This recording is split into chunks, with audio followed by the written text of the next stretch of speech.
Wie is in beheer van jou lewe? Want hoe meer ek na ons samelewing kyk en hoe meer ek kyk na wat aan die gang is in die wêreld rondom ons, dan begin ek die vraag al hoe meer vir myself te vra. Wie is in beheer van jou lewe? Wie maak die finale besluite? Wie het die sê in jou lewe? En jy sien, as jy 'n ouer is wat kinders op skool het, dan gaan ek amper half so ver gaan as om te sê, maar is dit nie die skool, is dit nie jou kinders se naskoolaktiwiteite, die skool se program wat in totale beheer van jou lewe is nie? Is dit dalk die werk om oggend, môre en aand deur te sit en te stres oor die dinge wat by die werk aan die gang is? Is dit jou vrou, jou huwelik, die familie en die vriende rondom jou wat belangrik is?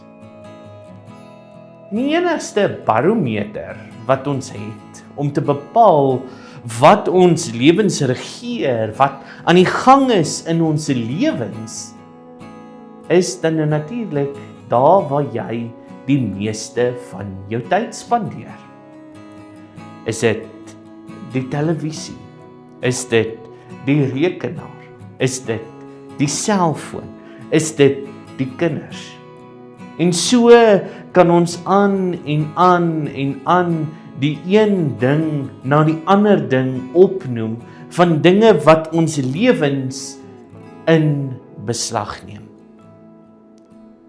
Dan op die einde van die dag word ons lewens nie meer gewy aan Jesus Christus nie. Word ons lewens gewy aan, die Engelse praat van die ratreis van die lewe, om aanhoudend en aanhoudend net te probeer oorleef. Wanneer Petrus en Johannes verhoor word voor die Joodse raad, die Sanhedrin, dan is daar so iets wat met hulle gebeur. Wat die Joodse raad amper half vrees in hulle wil inboesem en vir hulle sê, weet jy, hou op om hierdie Jesus te verkondig, anders gaan ons op julle neerdal soos 'n 10 ton bakstene. Hou op. En Petrus en Johannes se reaksie is om te sê, ons gaan doen wat die Here vir ons sê om te doen, ongeag wat julle vir my sê om te doen. As jy my vra, is die grootste oorwinning in die 21ste eeu die feit dat die duiwel dit reg gekry het, dat ons lewens so mooi imperfek kan kompartimentaliseer. Sondagoggende 9uur is die tyd wat ons spandeer aan die Here.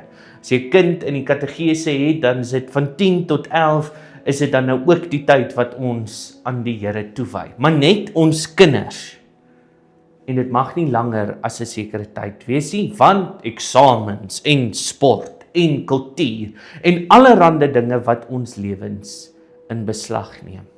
Maandagoggend is dit kinders aantrek, verkeer, aandurf en betyds kom by die werk, en dan is dit vergadering en deadlines en nog 'n ding en nog 'n ding en nog 'n ding wat ons tyd in beslag neem.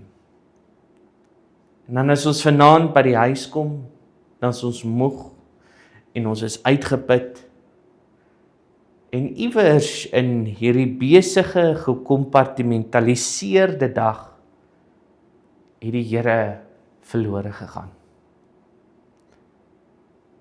So ek vra jou weer,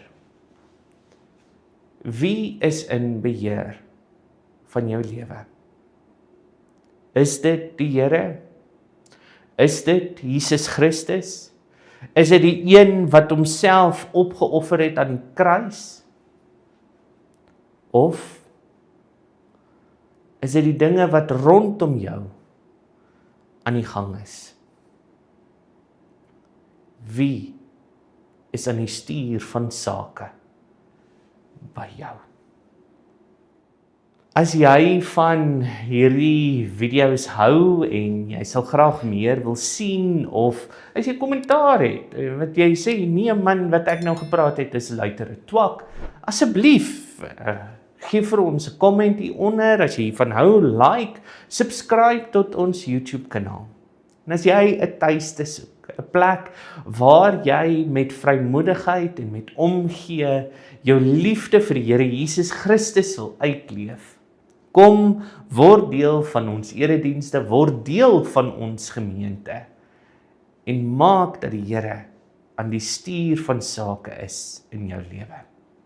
Baie dankie dat jy die tyd geneem het om hierdie video te kyk. Tot ons mekaar weer sien. Totsiens.